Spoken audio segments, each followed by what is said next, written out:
Pashtana, are you worried that what has happened at the Kabul airport, tragic as it is, will be used by the Taliban to claim legitimacy for itself? That the push by activists such as yourself to say, please mitigate the extremism, the world must come together, don't recognize this regime till it offers some guarantees on civil rights, all of that will be compromised because the Taliban, in tandem now with the ISI or with Pakistan, will say you need us to fight the ISIS. And just unmute yourself at your end before you respond.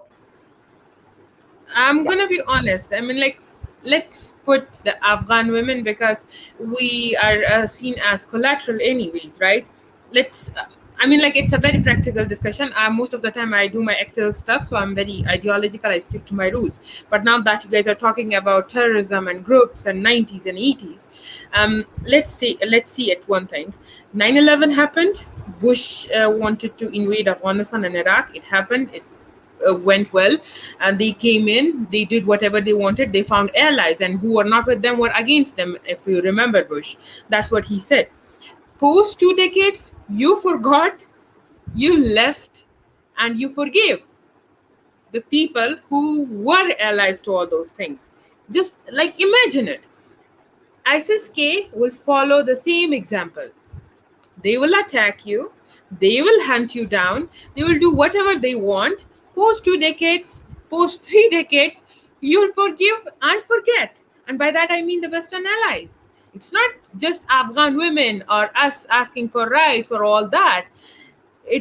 Those are civil rights. You just don't compromise on those things. Those are political rights. You don't leave out all those things. All I'm saying is, he said, we will not forget, we will not forgive, and we will hunt you down. But post 2 decades, you are literally the one handling out a whole country, your assets, everything that you did, you invested, all those taxpayers' money, and you forgive, you forgot, and you're leaving. Undignified, of course. And you will do the same with ISIS-K, and then another, and another. It's not just Taliban, the new thing. Mujahideen were the same thing. Then Taliban, now ISIS-K, tomorrow something else. It's just a fashion of like how it's changed. So when I talk about my rights, educational rights, I'm going to fight till the end of my life, because as an Afghan, I'm entitled to that. Before the Taliban, before the Mujahideen, before the US, before the Soviets, I had that right. But so when you heard Biden, Pashtana, how would you describe what you felt? Can you repeat that? When you heard Joe Biden, and you clearly say that he both forgave and forgot, and I got that, how did you feel as an Afghan citizen when you heard Joe Biden's response to the Kabul blasts?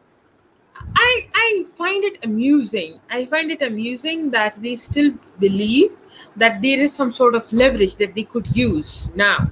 Now that everything is done, everything is gone, everything is shattered, even their assets are going out, SIVs or like, P1, P2, whatever the process is. I feel sad and at the same time amused that they think they have the leverage now, when they had the leverage 2 weeks ago, last week, the day they entered. Well said. But not now.